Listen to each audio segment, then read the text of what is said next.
Welcome back to 60 Minutes Live, the last lap of the program today, but the most important and crucial as people may think, because this is a political situation.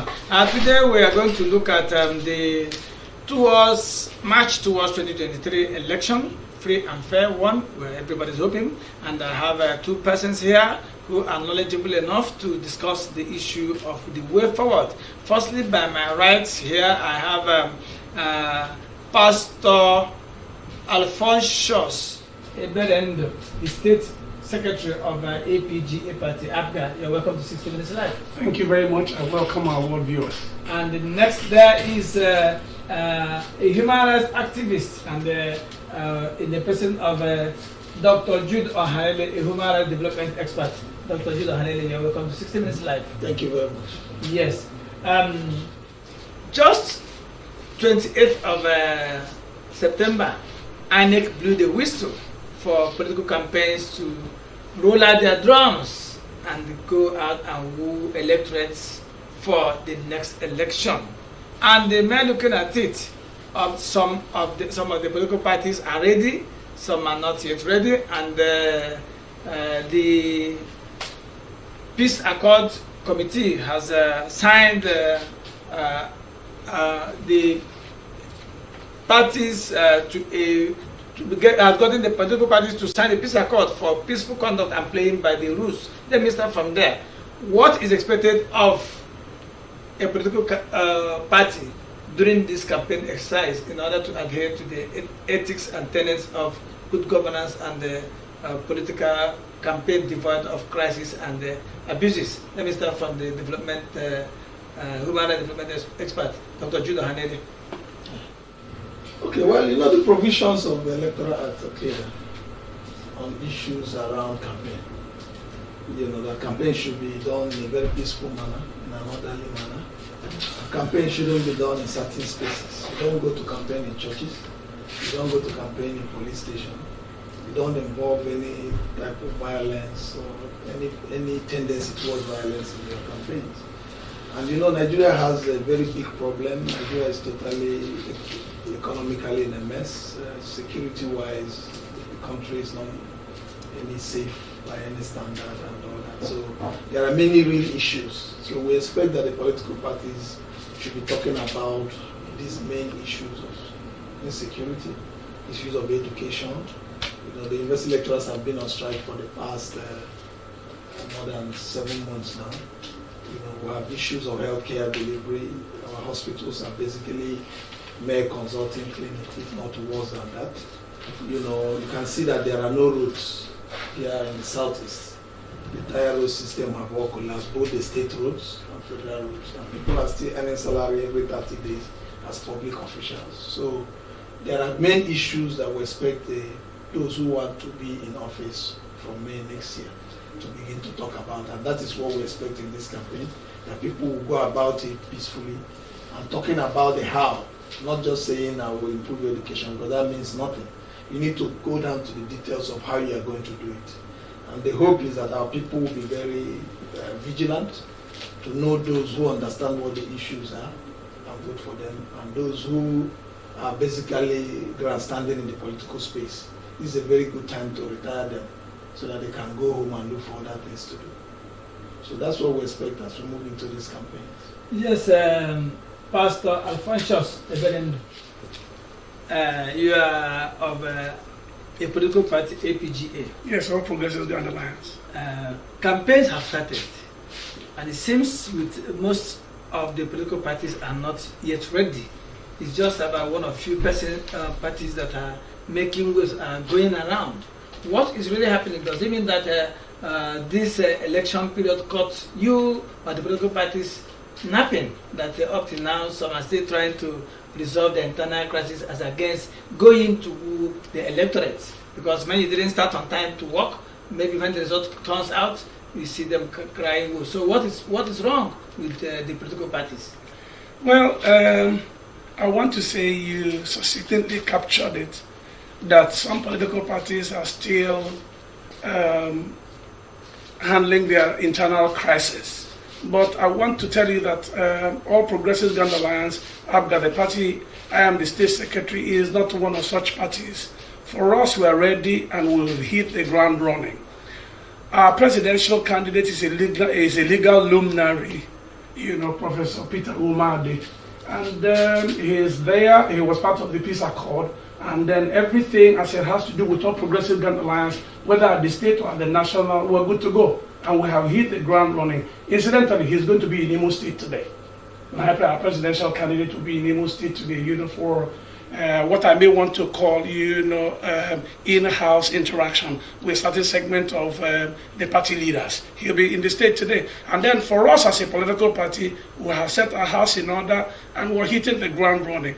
On the 12th of this month, when the campaign will be lifted for those of them running for House of Assembly, because our governorship election in the state is an off-season election. Ultimately, our House of Assembly aspirants are gearing up. They are earnestly waiting for it. And as soon as the whistle is blown, they are good to go. Yes, Dr. Hanele, yes, there's this thing he mentioned. There's a school of thought that are saying that the political parties, because they say presidential campaign kicked off on the 28th. Yes. While that of State House Assembly, House of Reps, and the governorship will start on the 12th of this month. No, sorry, the House of that of the President, the Senate, and House of Reps is on already. Yes, it's on already. Yes, on already. Yeah, Yes. yeah. All the national ones are on already. Yes. Then the one of the states, House of Assembly, and the governorship. We're looking at the the election. Yes. We're not looking at it. Okay. Yes. Yes. So there's a school of thought that the people, some of the parties decided to play low because they don't want to do it twice, possibly because of positive of fund or that is because they want to wait when all the time will catch up for the other days so that they will go in mass. Does this negate the planning of INEC by making sure that this one starts at this time, this one starts at this time? What do you think that the political parties are playing with? Well, the parties have a right to approach it. And you are coming with this mindset of the very big rallies we have had in the past, which are basically useless in my sense. That makes no sense. They come there to talk about very relevant issues, make some lousy comments in a very noisy crowd, just to show the crowd they will use to rig the election. So when they hire those people, give them to 2,000, and they gather and they say they have a very big crowd, then it provides the premise to rig the election so they can allocate figures to themselves. That is not campaigning in my sense. And I think the political parties have a right to decide the way they want to go about it. The important thing is that by law, the campaign for presidential election and National Assembly elections have started. So what it does mean is that a candidate of any of these, contesting for any of those positions, can go on air, can go to any place and say, I want you to vote for me, for so and so reasons. So however they go about it, and I think any reasonable political party should look at where the citizens are. I mean, those big rallies don't mean much to me. What is important is actually what your manifesto is and how realistic your manifesto will be down the line. So it's expected that the political parties should be able to start talking, the candidates should start talking to people. Luckily, because of the way the timetable is planned this time around, they have a lot more time. So they can take it at their own pace. I'm not really looking for all those lousy things they used to waste public resources. And those parties in power usually will use stolen public funds to do those things and all that. Those things have added no value to this political space. These are civilian experiments since we started it in 1999, has not delivered anything. So we need to change strategy. And I'm sure with the level of insecurity, all those lousy things are no longer even fashionable. They need to sit down, town hall meetings, little community meetings, meeting with different groups, and tell them what you are coming to do differently and why you are certain that you can do it differently and all of that. So the political parties that have enough information on how much in a difficult situation this economy is, the ability to use those information to now appeal to the people will be what is needed in this campaign. And my hope is that our people will really hold people seriously. Don't vote for any useless reason of religion or ethnicity. All those things have never helped anybody. That's why a country that is this blessed is as poorly governed as anything, because we have charlatans in office. The only qualification is that they shared money during the election, and our people willingly joined in rigging elections for them. And they're in power, and they're messing everybody up. So this is the time for us to get things right. Okay. There's this issue of security, which is very germane. Yes. Because if you look at almost all parts of the country, there are security issues. Come down here in Imo State, where your party and here and other parties in Imo State, we're going around the local government areas to canvass for vote, about 27 local government areas. And there are security issues in the state. For example, there are some certain areas that are said to be bad, dreaded, where the unknown gunmen and kidnappers and whatever are predominantly occupying. Have you, the politicians, the political parties, been able to have an interface with the Imo State Police Commissioner to be able to know whether people, those areas are free and safe for parties, for rallies, for campaigns to be conducted in those areas? Because if you can't go on, if there are security issues, they can't go on campaign. Then at the election day, we don't know what will happen. So, as a political party, have you people been able, politicians, have you been able to have a meeting within you politicians through your IPAC in Imo State and the security operatives to ensure you that that place is safe for political campaigns? Campaign, it must be stated clearly, is an internal party affair and an individual politician affair. Because you're going to the people to say, this is who I am and I have the capacity to represent you, vote for me. But far and above that, I want the Nigerians all over Nigeria and then Imolites to first of all ask themselves this question: how did we get here? Who was responsible for all of this, or who is responsible for all of this? If it's an individual, if it's a political party, for me it will be sheer carelessness for the citizens of the state or the nation, to still look in the direction of that particular political party, or the individual politicians, springing up from that same political party, seeking for re-election or seeking for office. So this is the time for people to thoroughly. Pastor, you are going off the track of what I'm asking. For instance, let's use him as a local government. It's some part of. I understand what you're saying. So those areas that are volatile. So what have you been able to reach out with the security agencies, whether they can guarantee somebody, your candidates going around there? The police, as we know today, I know. Even the military cannot hit their chest and say to you that they can guarantee for people to get in there, and campaign. But individual political parties and individual politicians will be able to devise their own means of campaign to be able to reach out to the people. Like I said to you, it is not for the people in those areas to say, how did we get here? Who's responsible for our situation? The chaos we find ourselves in, and the environment we are in right now. Who is responsible? Which political party is responsible? As the individuals and the political parties reach out to people in Oso, Olo, Oru East, Oru West, and all that to campaign for votes, it is for the individual there to say, well, we know how we got here, so we won't vote for you. We won't vote for you. We won't vote for this political party. But I can tell you that in all the things happening in those areas, all progressives gone the lines, the party I represent, we have no hands in it. And I can tell you, the people are receptive to us. Anyway, there's no political party that is sponsoring the crisis, so to say. But the government of the day is responsible for the leadership and the governance of the state. And it is the responsibility of that government to maintain peace. Yes, but everyone in the country is volatile. So it's not peculiar. Somebody must take responsibility. Yes, so let me ask Dr. Judah Hanele. Just yesterday or the day before yesterday, the Independent Electoral Commission National received the 19 resident electoral commissioners confirmed by the Senate as nominated by the President. But prior to these confirmations, there were agreements, there were complaints, petitions, allegations about some of them who they said they are carry members. Some says one had contested election, say one was an INEC staff for social place and social place. So amidst all these complaints and the write-offs by human rights organizations and some political parties, still these people were found worthy by the INEC screening standards. Now that they are going there to pretend over elections in the states, with what people are saying, what is the way forward?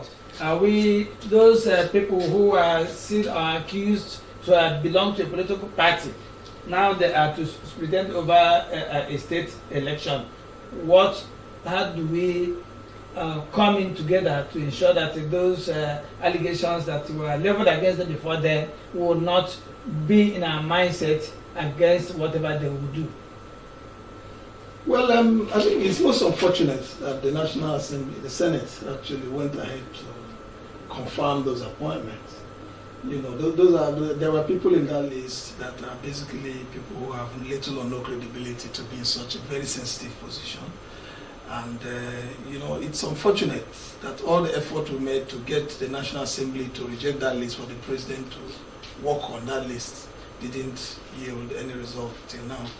You know, because the idea is that the country is in dire need of credible leadership at all levels, especially in the election management body.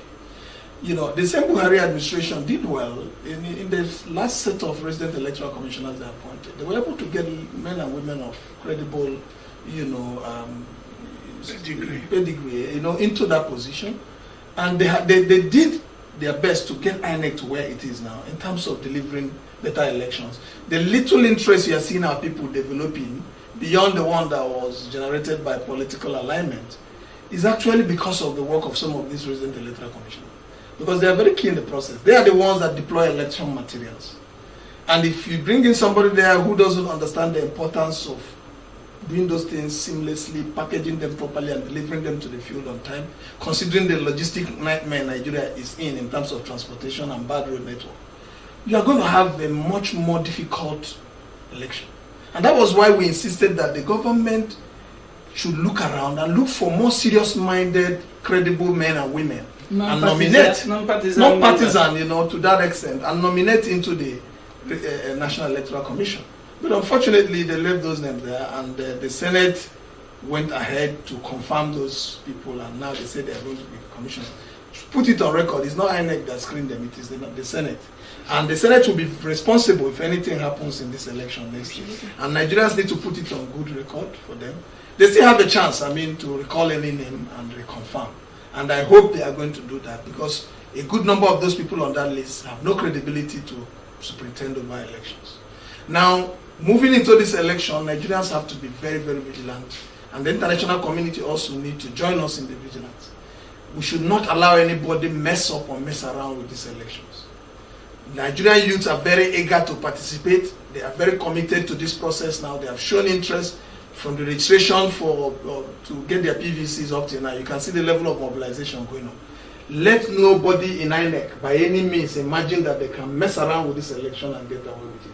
We're calling on our brothers and sisters in the international community as well to make sure that anybody and everybody that does anything, no matter how little, to mess up with the 2023 election is held fully accountable for whatever they're going to do. Okay, luckily I think the Senate Committee Chairman, I think Senator Gaya, made a comment over the television program a few days ago that the election something tribunal, offensive tribunal, will soon come on stream before the election, so that whoever is found culpable maybe will pass through that level instead of through the normal court processes. So let me ask you, Pastor Alphonsus, we talked about the same thing.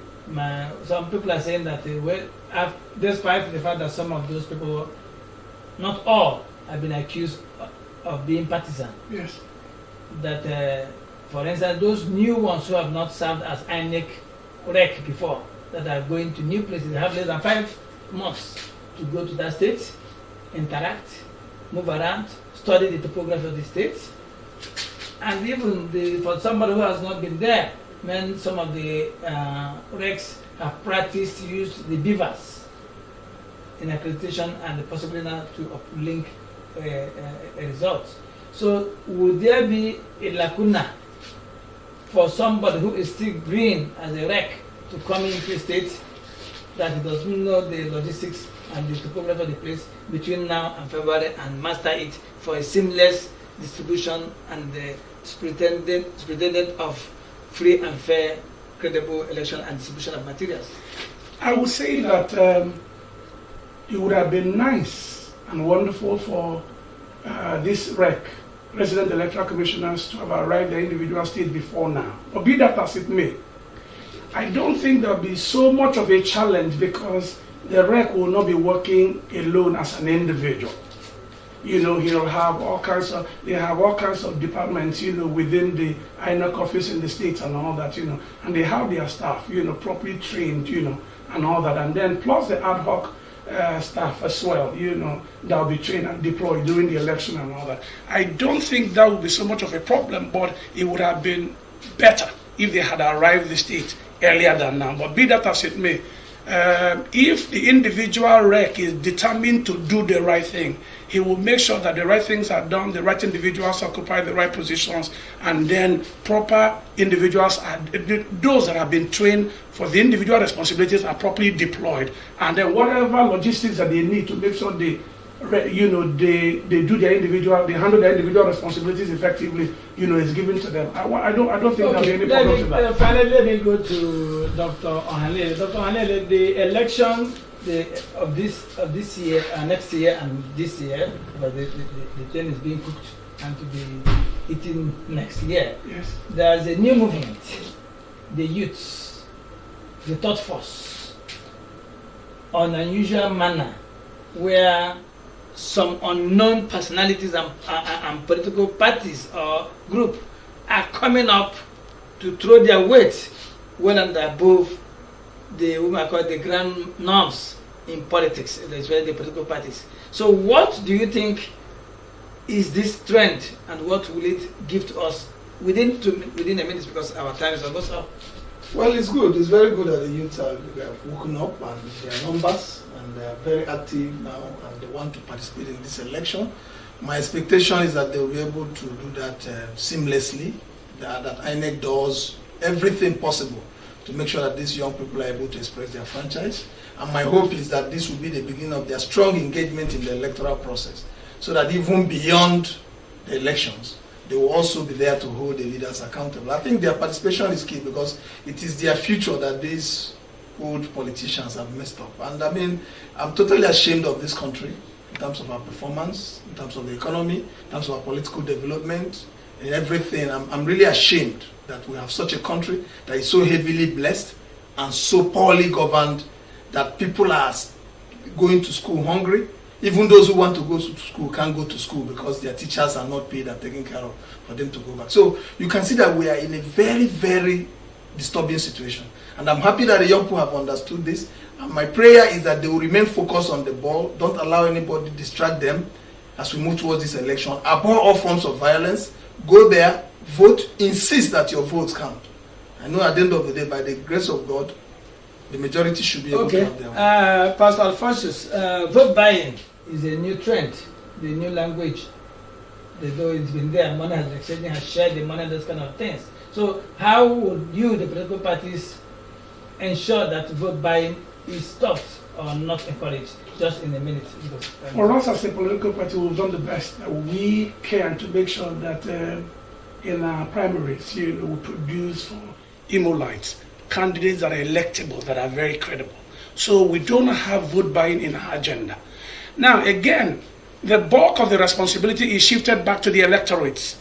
If we all evaluate our environment and what we are in right now, the mess we are in right now, no one's conscience should allow that individual to engage in vote buying, because when you do that, you're trying to entrench and perpetrate the chaotic situation we find ourselves right now. For us as a political party, we're good to go. We have the best of the candidates out there in all of the elected positions that we have presented candidates, and we believe that Imolites will evaluate them and see them as such and vote for them. Okay, that's how far we can go on today's program, 60 Minutes Live, and I've got to thank my eminent guest, Dr. Judo Hanele, a human rights development expert, for your time today. Thank you for being our guest. Thank you very much. The Secretary, APGA Imo State, Pastor Alphonsus Eberendo. Thank you for your contributions. Thank you for having me. Well, viewers, the same time session, 60 Minutes Live is here for you and your candidates. Come here and sell your product. NTA Owerri has a lot of programs for you.